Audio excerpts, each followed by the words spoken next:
नमस्कार दोस्तों, एक बार फिर से बहुत बहुत स्वागत है आप सभी का। दोस्तों, आज हम एक बहुत ही ख़ास और संवेदनशील विषय पर चर्चा करने वाले हैं। जैसे कि आपको ने थंबनेल में देख लिया होगा, आर्टिकल 44 या पहले मैं बता देता हूँ आपको क्या बात है। आर्टिकल 44 भारत के संविधान का जो अनुच्छेद 44 है, भारतीय संविधान का अनुच्छेद 44 ये कहता है कि समस्त नागरिकों में के लिए समान सिविल संहिता होनी चाहिए। सिविल संहिता मतलब कानूनी प्रावधान समान होने चाहिए। तो क्या आज हमारे देश में कानूनी प्रावधान सही नहीं है? बिल्कुल नहीं है। तो एक ही भारत का ऐसा एकमात्र राज्य है जहाँ पर समान सिविल संहिता लागू है। इसका कहने का मतलब ये है, मैं एक एग्जाम्पल देता हूँ आपको। जैसे आप ले लीजिए कि मान के चलिए आप हैं और एक आपके मित्र हैं, वो किसी अलग समुदाय से आते हैं। मैं अभी चर्चा करता हूँ क्या वैसे। तो आप अगर अपने मतलब ऐसा हो ना, मगर फिर भी एग्जाम्पल के लिए समझ, या ऐसा ले लीजिए दो व्यक्ति हैं, एक ए और एक बी। तो एक ए और बी जो व्यक्ति हैं ये अलग अलग समुदाय से आते हैं। समझ लीजिए एक ए जो है वो हिंदू है या बौद्ध है या सिख है, ईसाई है। बी जो है वो मुस्लिम है, मोमडन है, मुस्लिम है।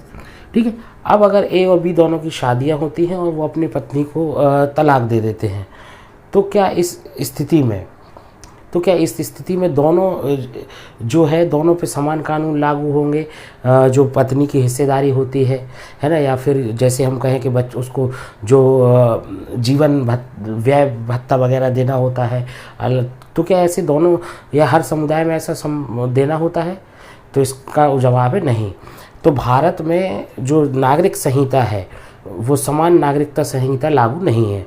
भारत का केवल एकमात्र ऐसा राज्य है गोवा, जहाँ पर सिविल समान संहिता लागू है। मतलब सभी लोगों के लिए जो कानून है वो एक सा है। असल में ये विवाद क्या है?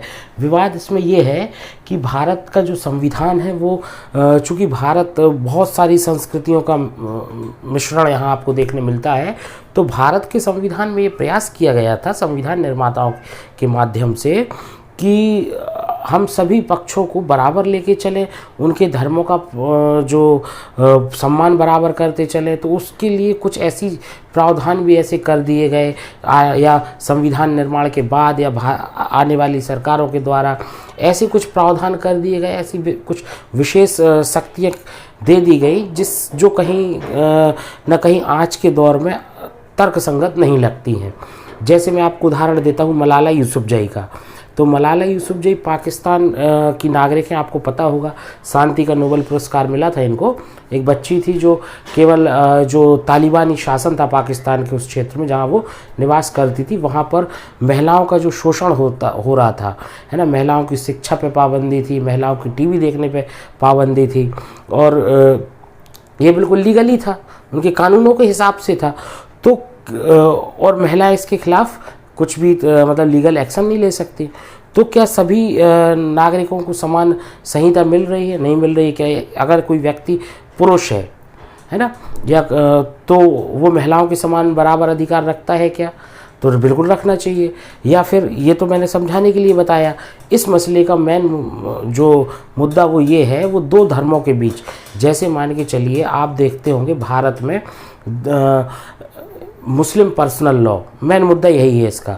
मुस्लिम पर्सनल लॉ भी जो मुस्लिम समुदाय के लोग हैं उनको हिसाब से उनके कानून चलाए जाते हैं कुछ विशेष परिस्थितियों में, सभी में नहीं। फॉर एग्जांपल किसी ने चोरी की, हत्या की, है ना, तो उसके लिए तो वही प्रावधान होगा।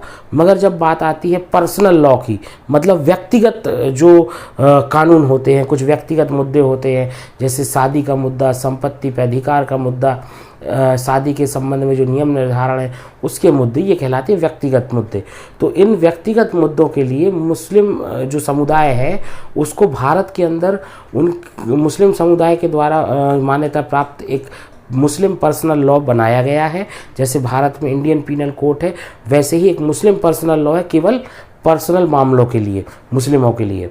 तो फॉर एग्ज़ाम्पल यहाँ पे आप देखेंगे, जैसे अगर कोई मुस्लिम महिला होती है, अगर उसका पति उसको तलाक देता है तो पति की बिल्कुल भी जवाबदारी नहीं होती है कि उस महिला का जीवन भत्ता वो उसको दे। परंतु आप अगर किसी अन्य समुदाय में जाएंगे, हिंदू में जाएंगे, तो उनको वो जीवन भत्ता अपनी पत्नी को देना पड़ेगा, है ना, अगर वो वैवाहिक संबंध उन्होंने बनाए हुए हैं तो। मगर मुस्लिमों में नहीं है। तो क्या मुस्लिम महिलाओं का इससे शोषण हो रहा है? बिल्कुल हो रहा है।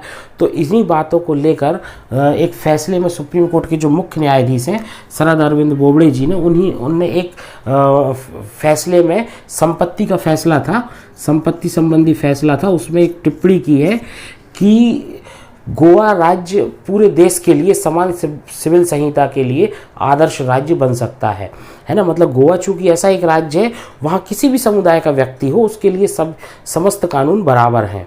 आपको ऐसा नहीं होगा कि आपके पर्सनल मामलों के लिए आपको अलग कानून के नज़रिए से देखा जाए और किसी और समुदाय के व्यक्ति को अलग कानून के नज़रिए से देखा जाए। अगर आप इसमें पूरा देखेंगे तो इस कानून से, चूँकि ये पर्सनल लॉ है, तो ये कानून जो है वो उस समुदाय विशेष को ही प्रभावित करता है। जैसे अगर भाई किसी मुस्लिम महिला है, अगर उसको जीवन भत्ता नहीं मिला उसके पति के तलाक देने के बाद, तो इसमें मुस्लिम महिला का नुकसान होगा, किसी अन्य दूसरे समुदाय का नुकसान इसमें नहीं होगा।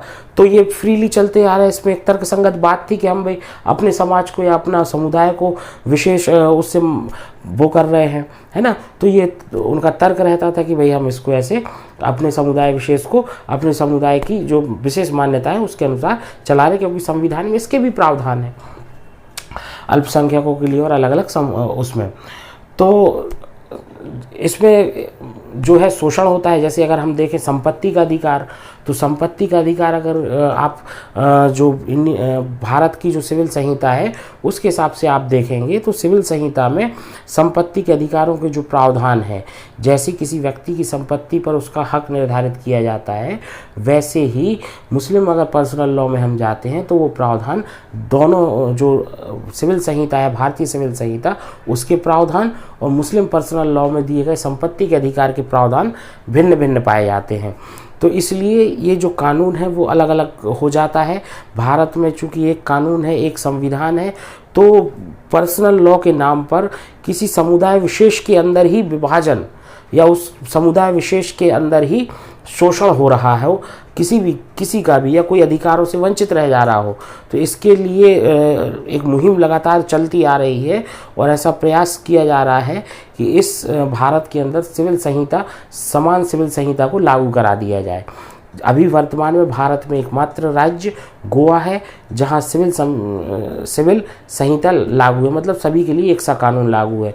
परंतु भारत में पर्सनल लॉ, मुस्लिम पर्सनल लॉ, जो कि पर्सनल मामलों के लिए है, संपत्ति, वैवाहिक और कुछ और पर्सनल मामले होते हैं, उनके संबंध में वो अलग कानून कहता है। तो जब भी कभी किसी समुदाय विशेष का मामला कोर्ट में जाता है तो न्यायपालिका को वो पर्सनल लॉ को ध्यान में रखते हुए अपना फैसला देना पड़ता है, जबकि अगर किसी दूसरे समुदाय का जाएगा तो उसको सिविल संहिता के आधार पर फैसला दिया जाएगा।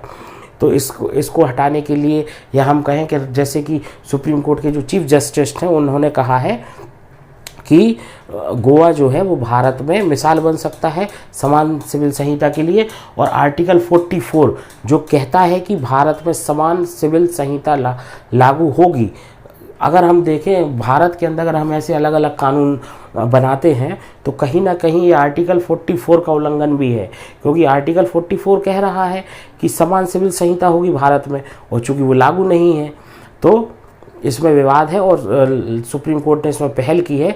तो हो सकता है आगे आने वाले समय में सरकार के द्वारा इस विषय में कुछ विधेयक रखा जाए या कुछ पहल की जाए, चूँकि ऐसा नहीं है कि सरकारें इसमें जानती नहीं है कि भाई ये गलत है या सही है, सभी जानती है। परंतु चूंकि धार्मिक अगर इसमें बात आती है या समुदाय की बात आती है तो सरकारें जो है वो राजनीतिक कारणों से, है ना, कोई भी सरकार हो सकती है, मैं किसी पार्टी विशेष का पक्ष या विपक्ष नहीं ले रहा हूँ, कोई भी सरकार हो सकती है, वो अपने राजनीतिक कारणों से ऐसे मुद्दों पर बोलने से बचता है ना, या सरकार पहल करने से बचती है। मगर सुप्रीम कोर्ट जब इसमें अपनी टिप्पणी दे रहा है तो हो सकता है सरकार को इस बारे में सोचने के लिए मजबूर होना पड़ेगा और आगे चल के हमें कुछ ऐसी विशेष प्रावधान इस पर देखने को मिल सकते हैं।